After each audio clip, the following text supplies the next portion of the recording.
which strategies, be it people, technology, and processes, do you believe businesses need to bring forward in order to survive a disruptive future? Now, I always say this, and I'm like, am I putting the fear of God into everyone? This disruptive future, but it's there, it's happening.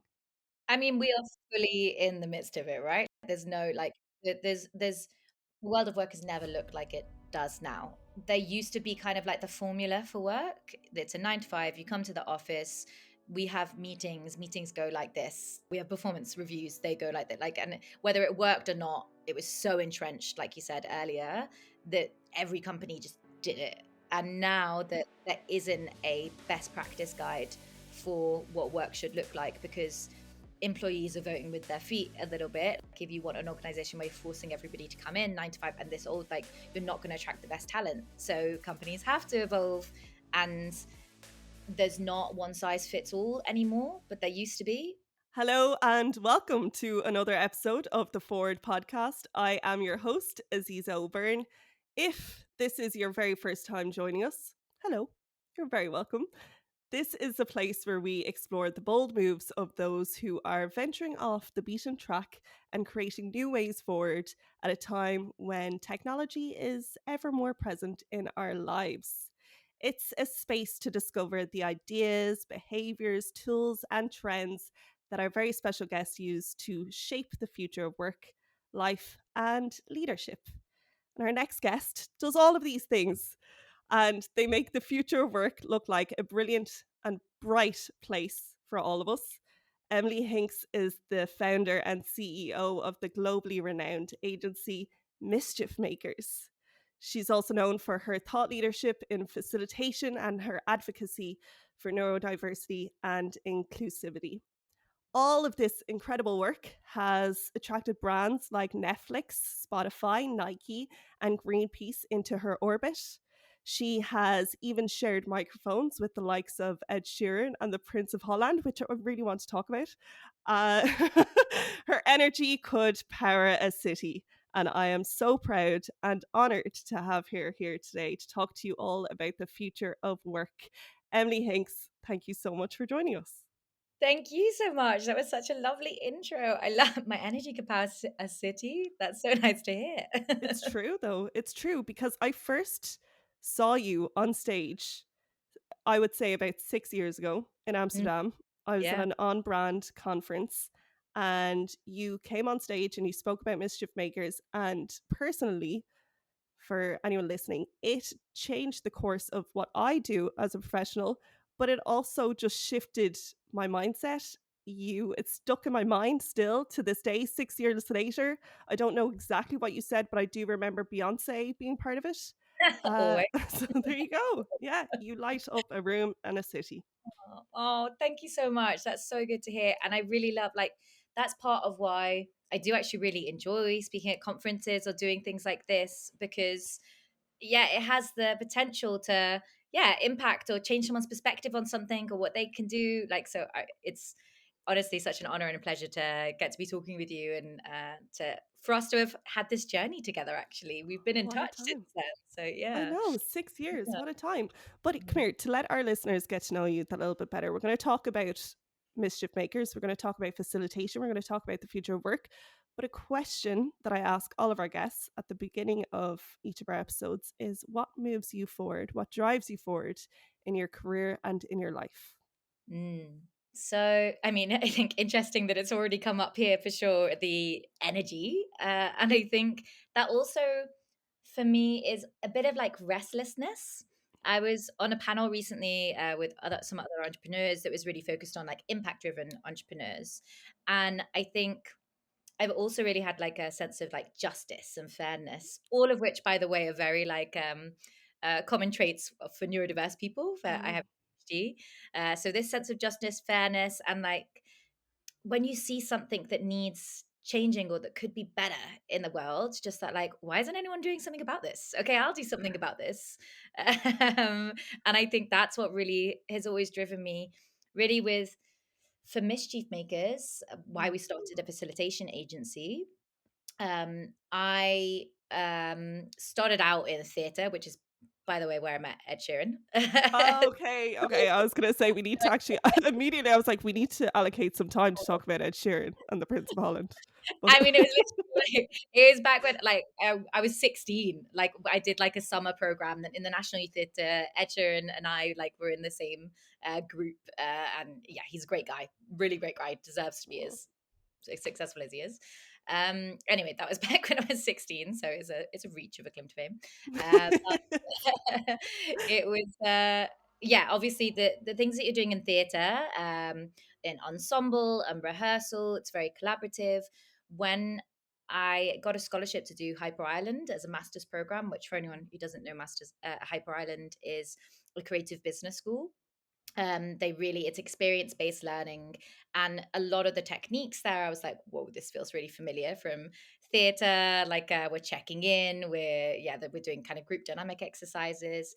Anyway, long story short, it introduced me to facilitation, and I actually went on after I'd worked elsewhere to go back and Mm, work for Hyper Island.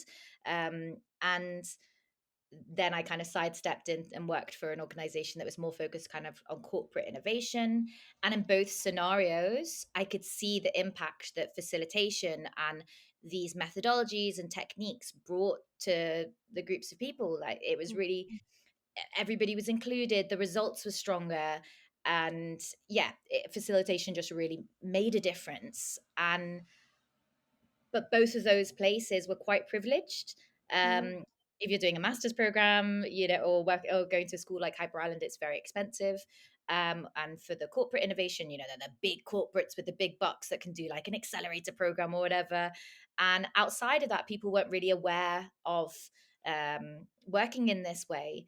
And I really felt like, how much better would the world be if in every organization, in every community, and anytime people are coming together from education or politics, like if they had these skill, like if they had facilitation at their fingertips, how then it would be so much more inclusive yeah. and productive.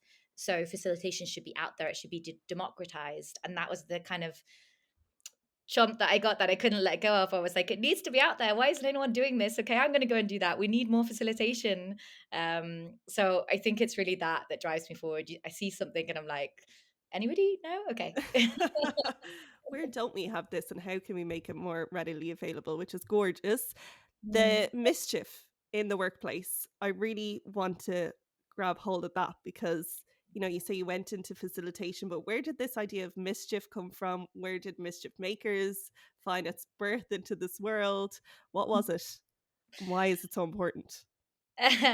So there's a nice like story or reason why I like the word mischief, I guess. I was working as like a consultant for Hyper Islands, like running program, like so um the the type of project or service I was delivering was quite varied. Sometimes it was a Mm, leadership program, sometimes it was an accelerator design, sometimes it was a workshop on XYZ, or it was very varied. But I was introduced in an email by a colleague as the biggest mischief maker that they know. Because they were like, "Whoa, what do I call you? What's your title?" I was like, "I don't know." And I was like, "I'm going to take that. That's great." And I just think the world needs more mischief. Like it's yeah. really as simple as that. That I mean, I guess we'll get onto this as we go through Yeah, yeah.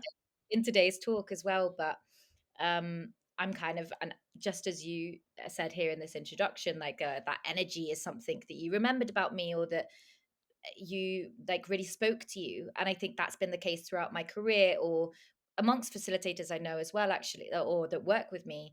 Um, if you're there in front of a group of people or working with a group of people and you're bringing that energy that's infectious, that's productive, that's positive, is quite contagious, and people leave feeling better than they arrived, and they're like, wow, I've spent all of this time working really hard, but I'm going away energized with more energy, even though Mm, it's spent a lot of energy doing this hard work that we're doing. And that for me is mischief. It's just being a little bit playful, like being a little bit cheeky and recognizing the power that that can bring, rather than, some people sometimes underestimate, if you're enjoying and you're engaged in something, the difference it makes to the outcome of it. I love that.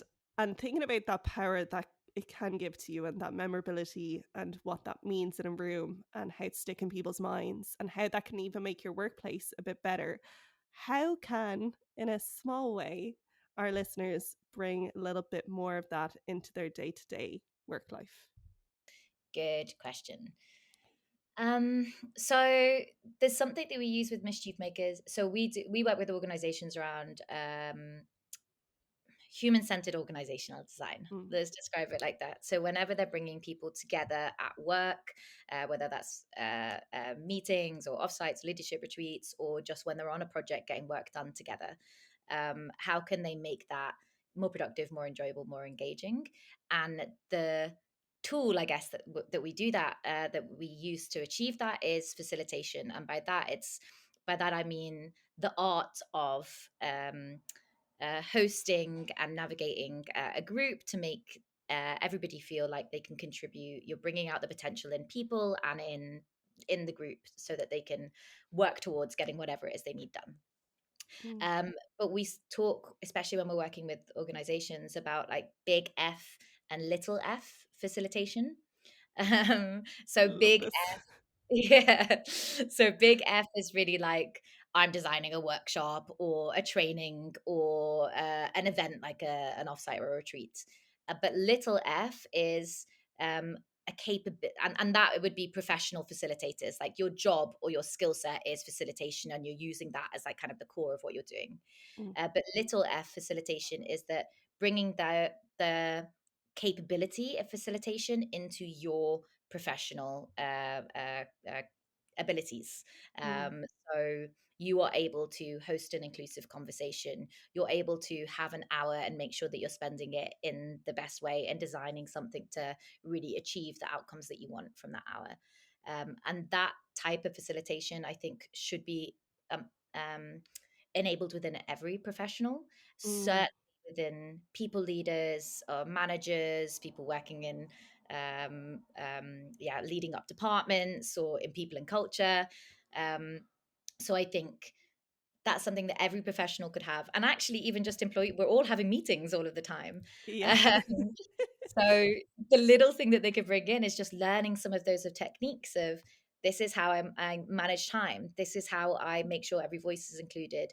Start like the smallest, easiest win of bringing something for facilitation into your everyday practice and workplace is having a check-in at the start of your meeting. Like Mm, just think that everybody is having back-to-back meetings, like jumping from one to another, like your brain is trying to keep up from this and this, and also maybe we're not together in the office as often, so we're not having those micro social moments. If you yeah. just, when people arrive, instead of like how are you, rubbish small talk, and then we're straight in, like just something like I mean, we've actually made a website with a check-in question generator. um Oh, unreal. This is yeah. excellent. Yeah, so you don't have to think of them off the cuff because sometimes it can be hard. And sometimes people are a bit, especially in that professional setting when, there's big meetings, we're about to talk about our financial reporting for X, or like, oh, I'm not going to do a silly question. But it's one of those things that, like, oh, actually, once you do it a couple of times and you pick the question that's the right tone for that group, you're like, oh, now I've had everybody's voice in the room at least once, so they're more likely to talk later. And oh, I have learned something more personal about the people that I'm working with, which will help me work better with them later. Like a really random one we used recently was if you're a punctuation mark, what would you be? Okay, this is a great question to ask people. Tell I'm me. going to add this to this podcast as well. The questionnaire at the end, if you're But a I'm curious, punctuation mark. what would you be? What would you be if you're a punctuation mark? I Oh mean, my a gosh. piece of punctuation.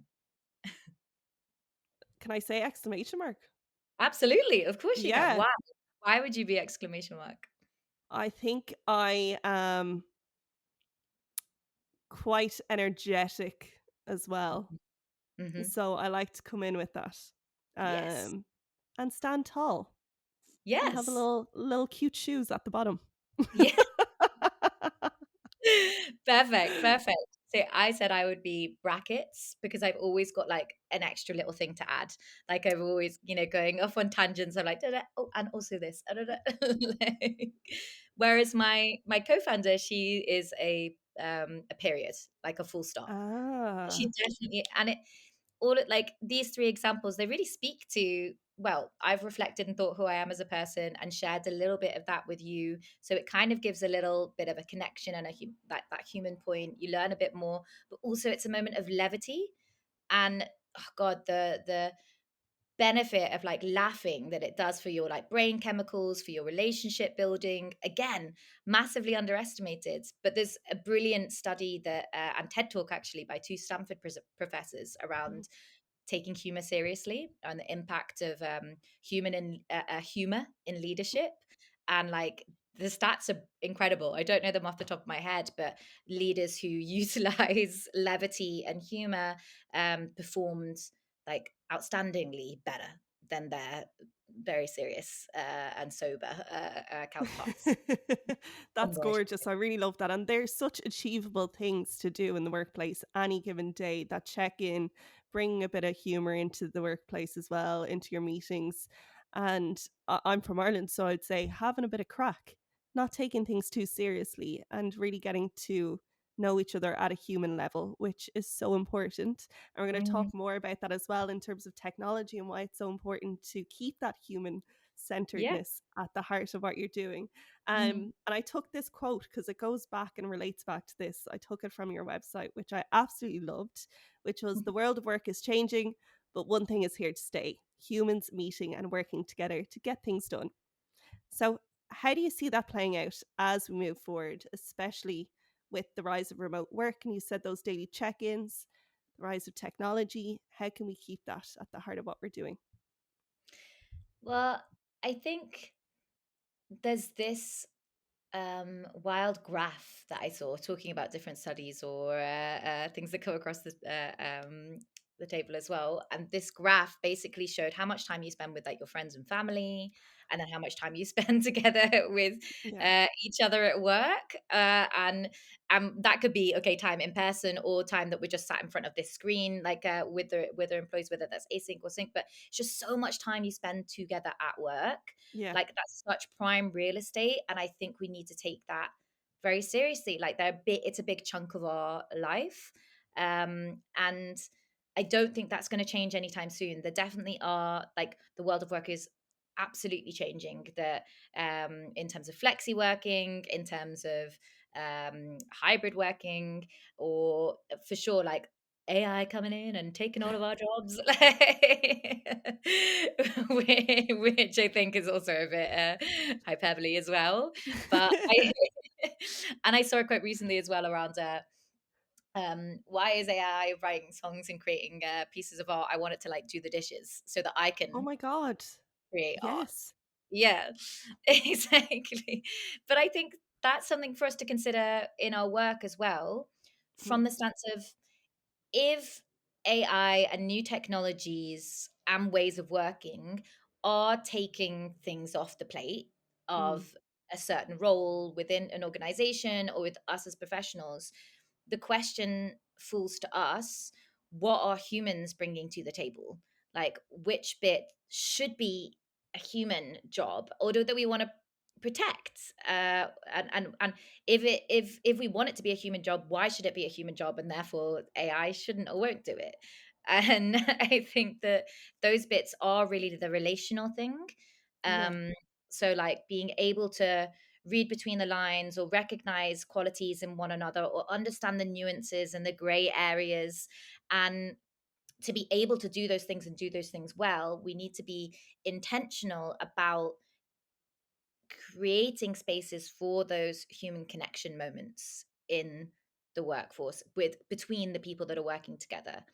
Mm. And there, of course, were some companies that worked fully remote before the pandemic.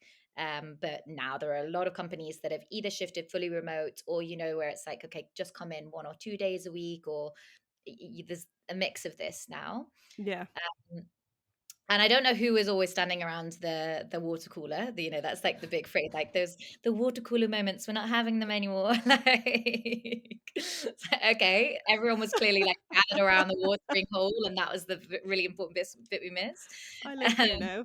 I and don't think I've seen a water cooler in a long time as well. I know. If anything, it's around the coffee machine, which maybe people Yeah. are saying as well.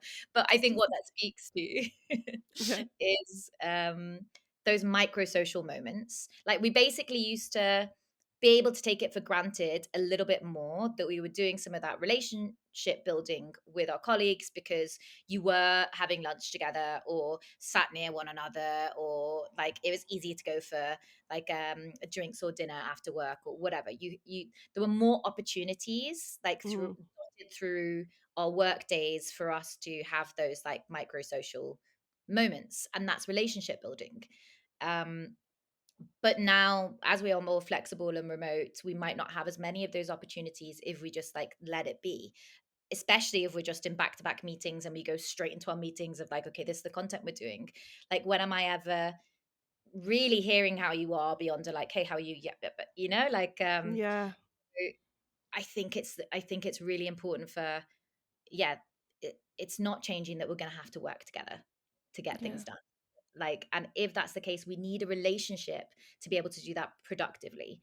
um it's proven, like in terms of brain chemicals, if we don't have a relationship with one another, we like get a peak of like cortisol, like we get stressed when we're talking to one another, which makes us be like communicate less effectively, which means we're collaborating less effectively, which means the work is not going to be as strong.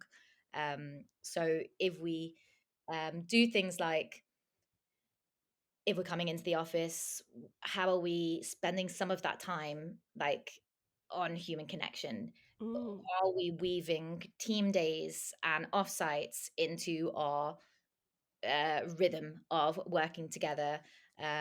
Where already that we're coming together, can we weave in like check-ins, like these connection moments, or like when we do stand-ups, we might have reflection or feedback. um, so looking at that, and it really boils down to even things like performance management. How can you ask a manager to effectively lead and manage their team and have difficult conversations with them if they have no relationship with them? It's so much harder. um And it's those things as well that we haven't. I'm going to skip forward a little bit because it's those things that we haven't really been taught from the get go of coming into a workplace. The ability to have those conversations, but also to connect with people and build on those relationships. And you've mentioned this before, that return on investment when it mm, comes to connecting with people. It's something that I hadn't really heard of before. ROI is thrown around for so many things, your ad mhm. spend, all of this, but never around relationships and connections to your colleagues. Yeah. Uh, but with, and I'm sure you'll talk to us about, how much value that has versus the investment that we get into the workplace. It's not something that we normally see. No. Yeah, completely. So I think historically there hasn't really been a budget, like, or there's been a budget line for like maybe like at the Christmas party or Yes. a summer party, or maybe for cool companies like a trip, like an offsite or something each year. Or maybe there's like the onboarding. There's these different, yeah, but the onboarding would be within the talent and HR budget, and the other would be kind of like this little social budget. And it was really thinking about how much money do we put behind the bar, to be Mm. honest, which also is a very inclusive practice in any modern organization. I don't even need to go into why. It's just obviously not. So the money that was being put into these human connection moments, again, it was just reliant on like, well, everyone's all together at the office all the time, it will kind of happen. Like maybe department leads have some time to like money put again as a social budget, that they're like taking people to a cooking class, or we're all going to go quad biking together, or Mm. whatever it is. And I think now that we're feeling the real reverberations from post pandemic, um, where there is, in a lot of cases, like organizations have had to make redundancies, the psychological safety is low. People are like, okay, half of my team has been fired, I'm worried about being fired at any point, but we need to be more effective and efficient than ever because money is tight. Like that's such a intense environment to ask someone to perform within. And Mm. then there's also like burnout or quiet quitting. Like companies are really starting to like really tangibly feel the cost of people not feeling safe or engaged in the workplace because of these things. So it's costing a lot. And there's something like wild, like I actually wrote this down earlier because I always forget it.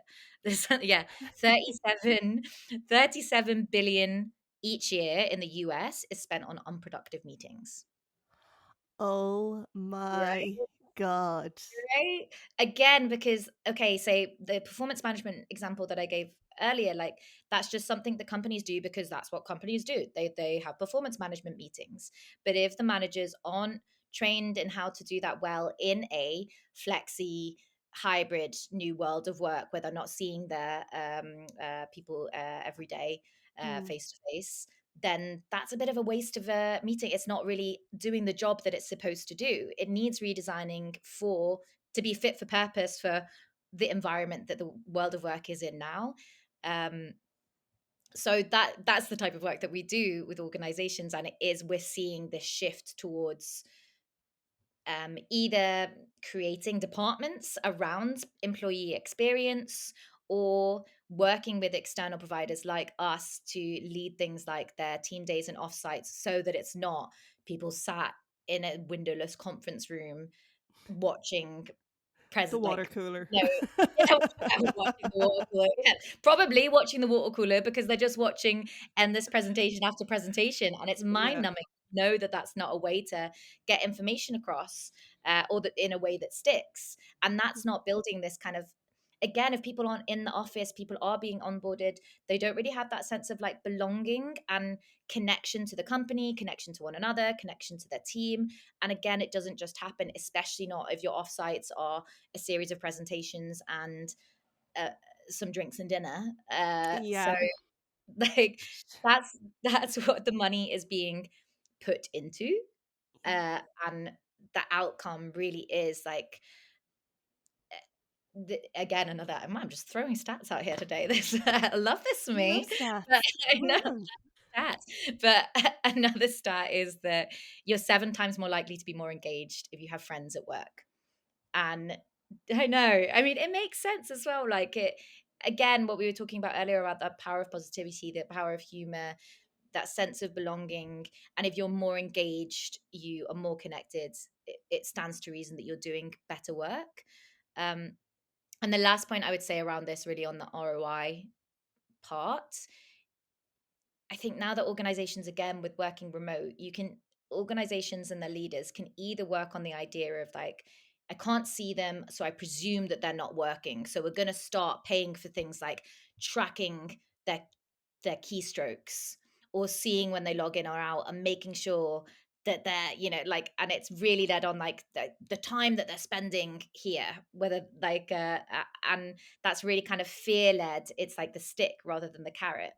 But Yeah. if you want to be intrinsically motivation led, so if you want to create an environment where people want to be there, they want to do their best work, not just because they're scared of losing their job, but because they're proud to be part of this organization and they want to keep working with other people that they like, then again, it feels like a no-brainer to me. And I think forward thinking organizations, it really is like, how do we create a place where people want to be and invest money in that instead of catching people out for presuming that they're not working hard, or also the stats around whether people will stay in a company because of a pay rise, or if they feel better, they have better benefits.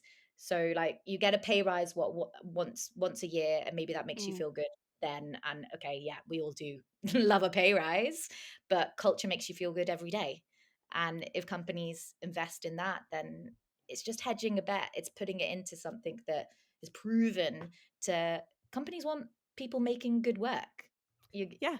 make It's a good work. no-brainer. Yeah. Well, like, As you said, I think as well, it's no easy job that you or anyone has on their hands, though, because when we look historically at the way that workplaces were built around, factory kind of settings, yeah, yeah, uh, it it's very difficult to convince or change something that has so deeply embedded into our society and what we know and what we expect. And I think from what I see, there's this younger age group that's coming up that are really doing amazing things for people in work and setting the expectation of that life balance and being made to feel like they belong more so.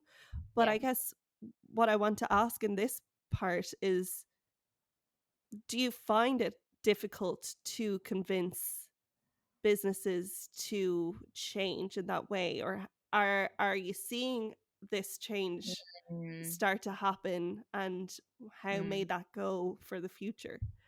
Yeah, good question.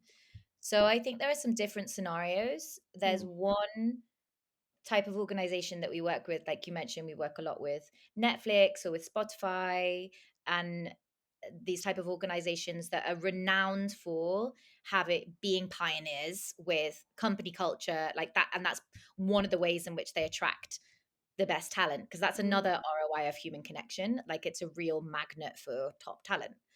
To work somewhere that's really cool, where you're yeah, treated really well and that you enjoy being. So those are already pioneering with company culture and ways of working, for example.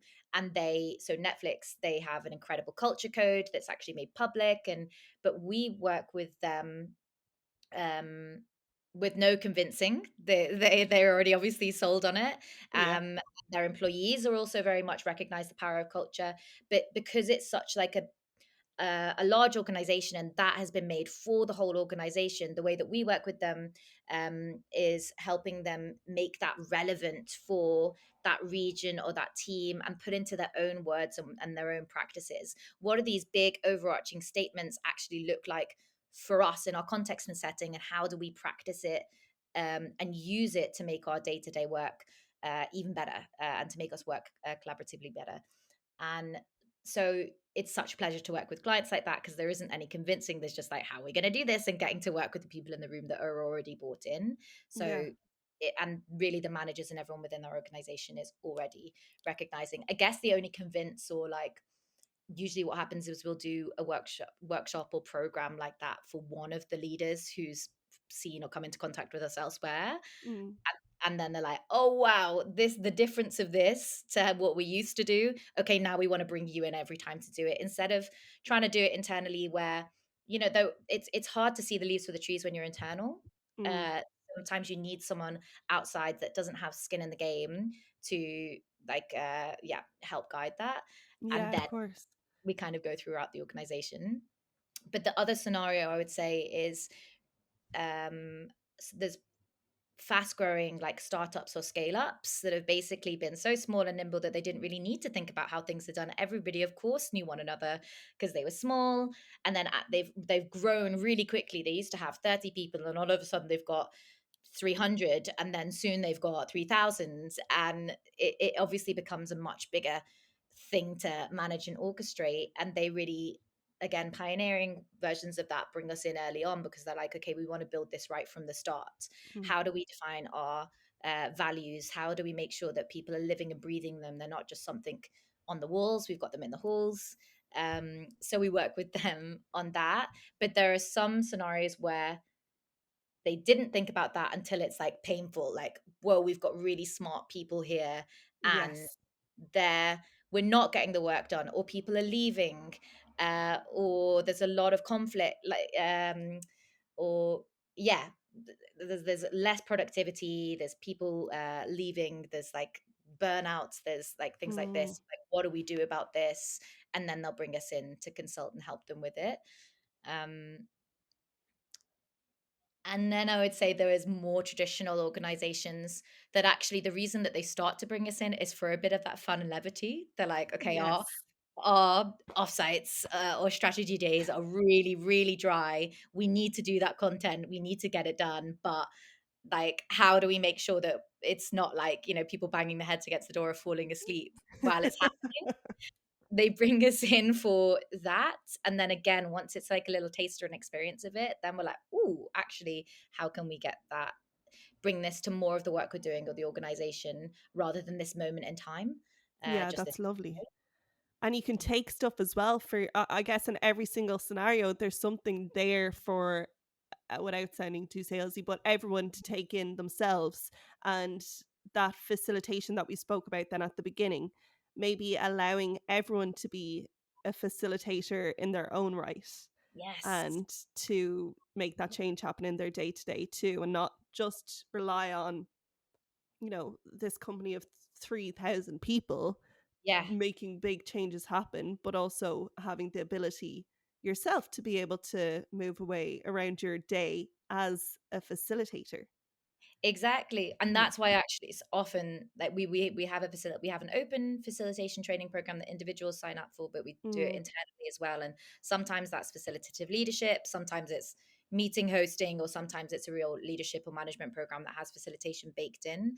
But with that idea of like if you empower everyone within your organization to recognize the power of effective communication, collaboration, human connection, then you're really seeding that in. And what I would say, actually, back to your point of anyone needs convincing, what it often is team leads or department heads that are kind of like on the ground feeling those pain points that flag and bring us in. Often they're like, okay, I'm going to take a bit of my budget that I've got here and give it to this. The convincing that still needs to happen sometimes is like very the budget holders, the yes. Yeah. the the top leadership that make the annual but like if they aren't very connected to what is happening on the ground and within the teams, then it's often the department leads that are seeing this and asking for it and needing this that need to convince them. And so it isn't until you've got organizations like the ones I mentioned earlier that are really either they're like setting up for success for the starts, or they're pioneering companies like Netflix that have already got the culture, the power of culture and ways of working. If it isn't those organizations, then that can sometimes be what holds it up or stops it. That they don't recognize that shift because they don't feel it in the day to day. Yeah. And I can totally see that as well in terms of, you know, how important budgets are to to a workplace, and to then say, hey, we're going to siphon off X amount for what may seem in their head like y- chaos and fun. And even in the marketing departments that I've worked in, and I know a lot of friends have worked in, you're begging for budget to do fun things, and they're like, yeah, but how is this going to bring this into back into this? And you're like, it will work, but Yeah, we just need some fun. exactly. Like it's a bit of it's actually we've shifted more recently due to like we did a big training for a massive global consultancy where we trained a lot of their senior consultants in facilitation. Mm, And due to the nature of that organization, we worked with a professor at a university around creating the right metrics and tracking them, so it really was tangible for them the impact that facilitation training was having on the consultants ability to serve their clients and on the internal culture. So it is really possible if the companies are willing to put in the metrics and track them well, then you can really see how much more productive, how much money is being saved, how many more projects are being converted or upsold, employee happiness. So one of the teams I worked with in one of our really favorite clients, big global clients that I can't name, um, they uh, it's Ed he's a Sheeran. it's Ed. Yeah.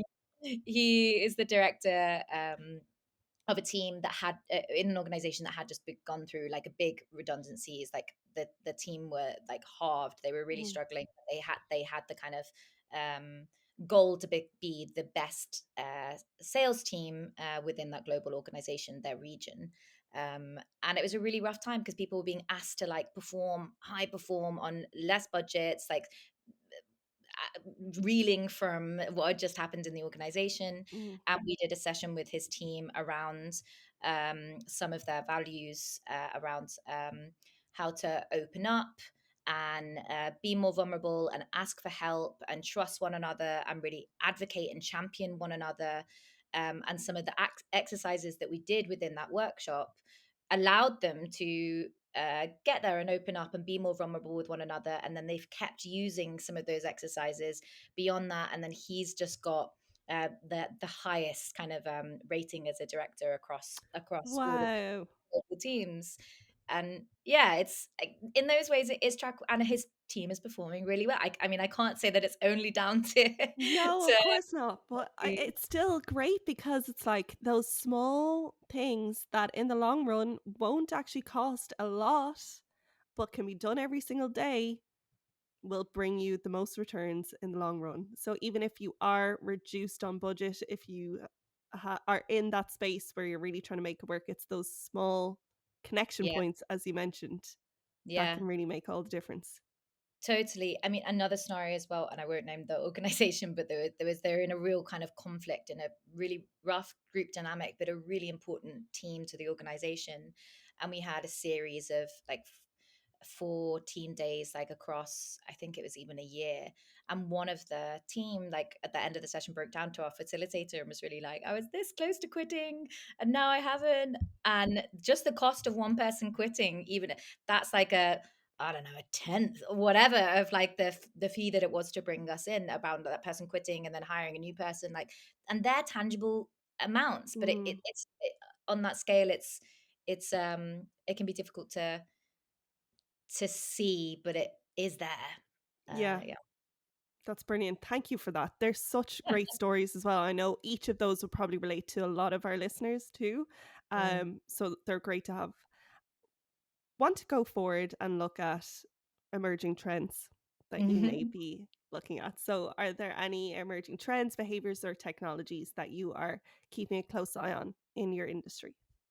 Yes. Well, I guess they're ones that we've been watching for a long time or we've been journeying through. So pre-pandemic, through pre-lockdown life, we we were in the uh lucky position. It's weird to ever say lucky when we're talking about like the pandemic, but we were working on we were leading online sessions that were really focused on how do we make online and virtual trainings or sessions feel as interactive, as human and engaging as when we're meeting in person. So we'd designed and delivered a lot of those successfully, so when everybody all of a sudden had to go online, we were putting out a lot of support and content for our community and for our clients in how to, yeah, get through everything they were doing in person now becoming virtual. um, so we were kind of, I guess, ahead of that Yeah. trend, or really kind of like right on the edge of everything that was evolving, like how we were using Zoom, how we were using Miro, how we were using like this virtual space to make it still feel human, and not like just soul sucking and draining and tiring and exhausting. So we've always been kind of like on the cusp of that, and exploring and seeing how we can innovate in that space. And I think we thought hybrid, as in like a mix of people online, some people joining online and some people joining offline, would be a bigger would be picked up quicker than it was. Yeah. So literally right after when people were allowed to stop meeting in person again, we were like, great, this is how you lead hybrid sessions. Here you go. And everyone was like, no, we either want to all be in person properly or we want to all meet virtually, because I think people were sick of learning a new way of interacting because they'd just done that with virtual.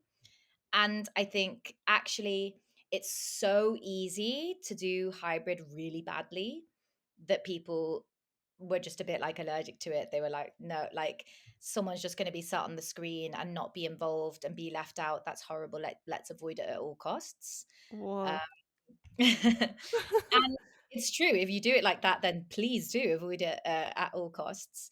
But the reality is, and I'm sure any trainers or consultants or team leads, anybody listening will know that with the best will possible, if you're arranging a group to come together, especially if people are flying out, 9 times out of 10, one or two key, really important people won't be able to join. And the question will be, oh, can they just dial in? And then it's going to be that horrible version of hybrid where they are kind of left out and they're not engaged. So we've kind of taken a bit this like hybrid first approach to training our facilitators, but also when we if we have a big events, we're really strict on like if there's any chance that any of it could be hybrid, we're designing it that way first, because then it's easier. If you've made it work for hybrid, it will work fully in person or it will work virtual.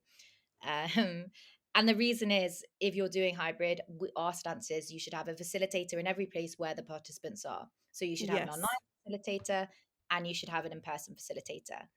And we basically say there are some parts that are together where it is purely hybrid, where there's some people on the screen, some people in person, and they're having the same experience at the same time. Maybe that's someone sharing a presentation, there's a discussion, and you ping pong between the two spaces, supported by the facilitator. That's like that together experience. But there's also Wow. Sorry, I don't know why, but as you're talking, I'm also thinking of that theater yeah. background that you have and kind of putting all these things together, these shows on together for both places. I guess that's true. Yeah, it Mm. really does. It really is experience design. And I think this, I mean, I could talk forever about the parallels between theatre and facilitation or experience design, also transitions. But anyway, I'm not going to go into that. Another episode. Anyway, another episode, exactly. Um, but so there's the together where they're all, but there's also together apart Mm. parts where maybe we're doing like a creative exercise or we're putting up post-its and ideas for something. The people in the online side of the hybrid experience will be in a Miro board with the online facilitator, maybe using breakout rooms or whatever it is, and doing that. The people in person will be putting up post-its on the wall, maybe being groups around tables, doing it that way, because they should both be making the most of the place that they are in, and that tactical, like the tactile Yeah. element of the space that they're in, whether it's virtual or physical. And then it's the facilitator's job to take photographs of what's happening in the physical space and put it in the mirror board in the virtual room, and to broadcast and show what's happened in the virtual room in the space. Again, it's kind of, we call it hybrid choreography, and that's like a skill that the facilitators manage so that the participants are just going through the experience. And yeah, there's so much that in that way can be done with hybrid facilitation, and we do Mm. that. We work with the World Bank and the IFC, and because they're so global, a lot of the strategy days or leadership retreats, things that we run with them, often have to be hybrid, and this can be like 250 people hybrid. um, so we design and lead those sessions for them and for clients like that.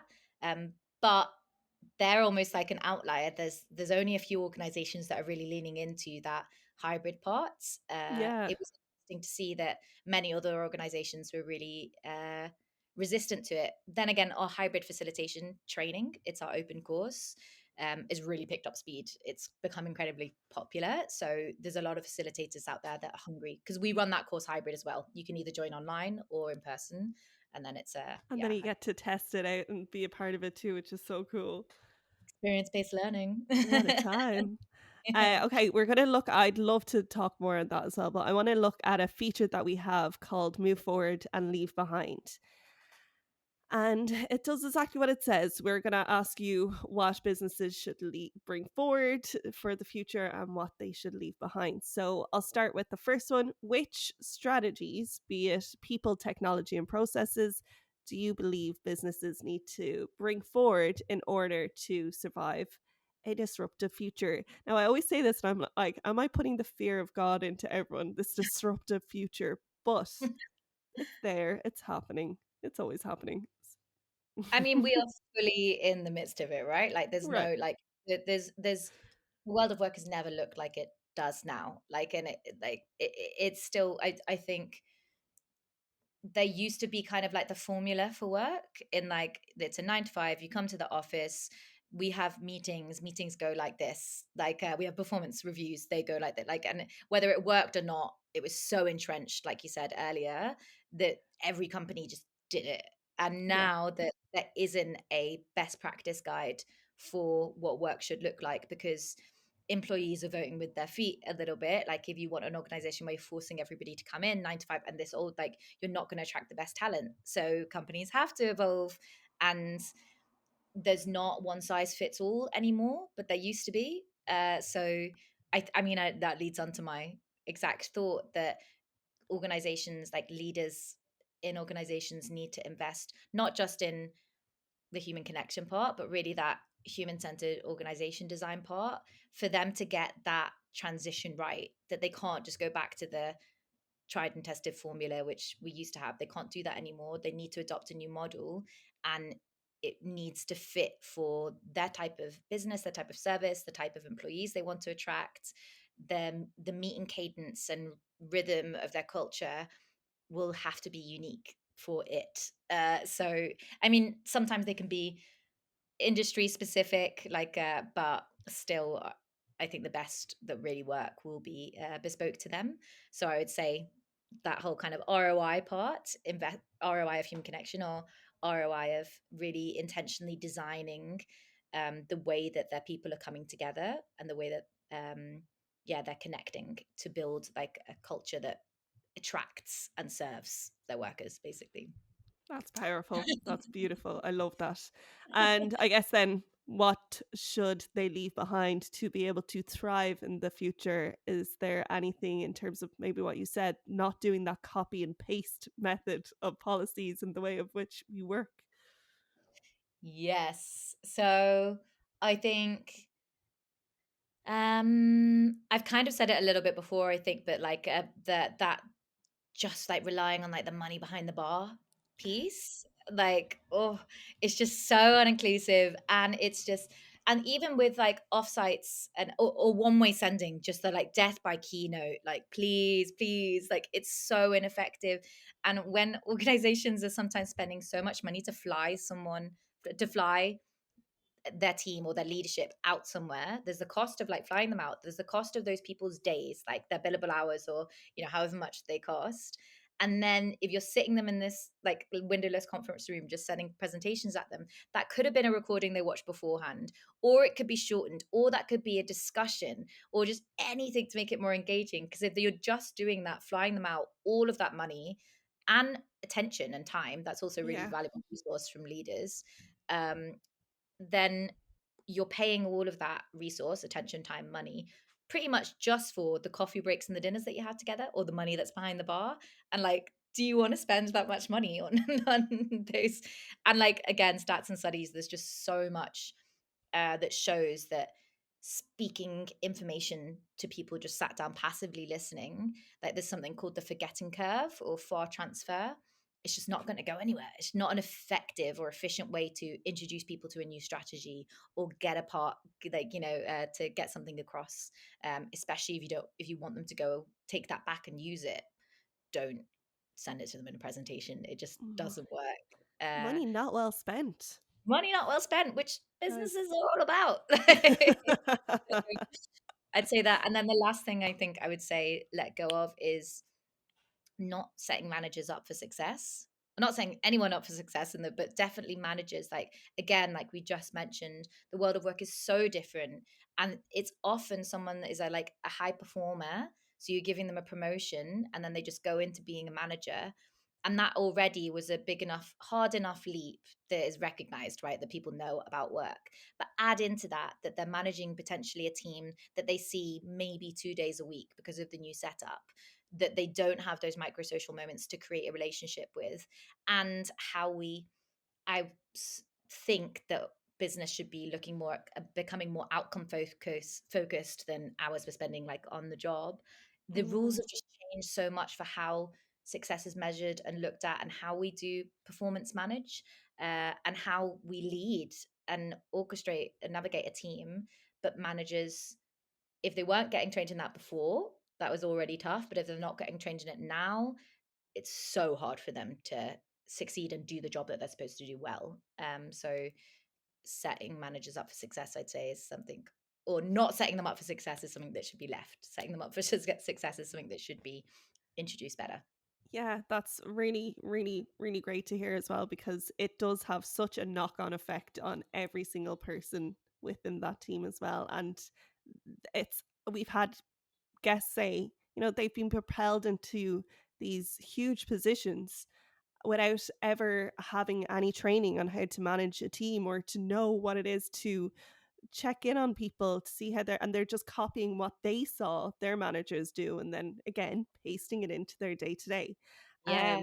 And it's just it's no way to go No. forward, because you're always looking over your back, you're always scared in what you're doing as well, and that goes into your team too.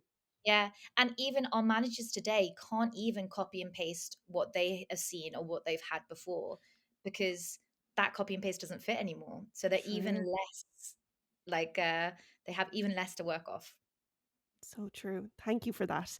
And a final question I'm going to ask is, normally we look to the past, and if you could speak to your younger self, what would you say to that version? But I'd love to ask you, is there a piece of advice that you'd love to give to your future self? Ooh, future self. I would say this is something that Letta and I really, really, my co-founder and I really live by, is like staying close to the core of the work. Like your role, like as Mischief is scaling, or as you grow as leaders, or the your role changes, what you're doing day to day changes, and it sometimes gets really far removed from what you got you into that work in the first place. So even though what I'm doing in the role as a CEO is very different to what I was doing when I was a pure facilitator. Um, I try and go back and be that pure facilitator as often as I can, and work alongside my colleagues that are working as pure facilitators, just to stay close to it and fresh to it and true to it, so I can authentically lead a business that is doing that, rather than just going off my memory of what it was like back then. So I think it's just staying really in touch, and also it's what I love, so it's nice to keep tapping into that as well. That's beautiful. Keep close to your core. I love it. And with that, it is a wonderful way to end things here. Emily, I want to say thank you so much for joining us. The future of work is looking bright thanks to you. And we're delighted to have had you on this episode. Thank you. It's been such a pleasure. I really appreciate it. Excellent hosting.